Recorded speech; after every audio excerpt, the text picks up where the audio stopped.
pals.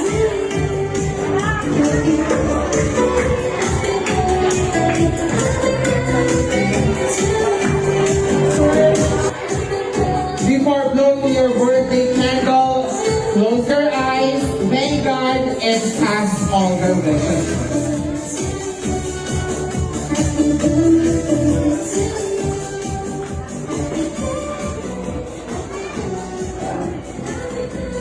There you have it, ladies and gentlemen. And how about a big hand, ladies and gentlemen?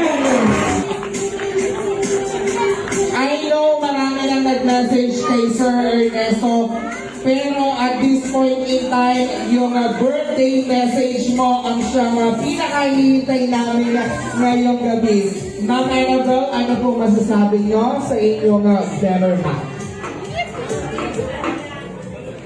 Yo, happy birthday.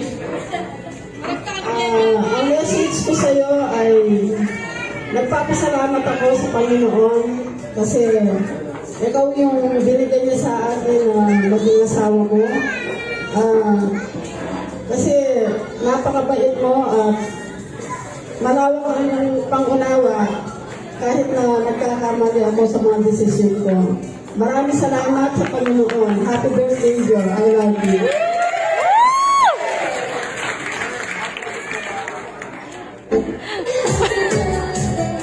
I know this is not part of the script, but dahil idol namin kayo, ayan.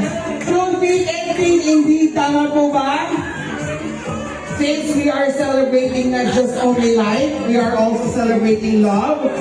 Ladies and gentlemen, on Annabelle Sir Ernesto, can you show us the love for each other and the love of God for everyone? Pwede po bang mag-exchange kayo ng subuan? Aro, diabetes is Ladies and gentlemen, thank you, ma'am, for being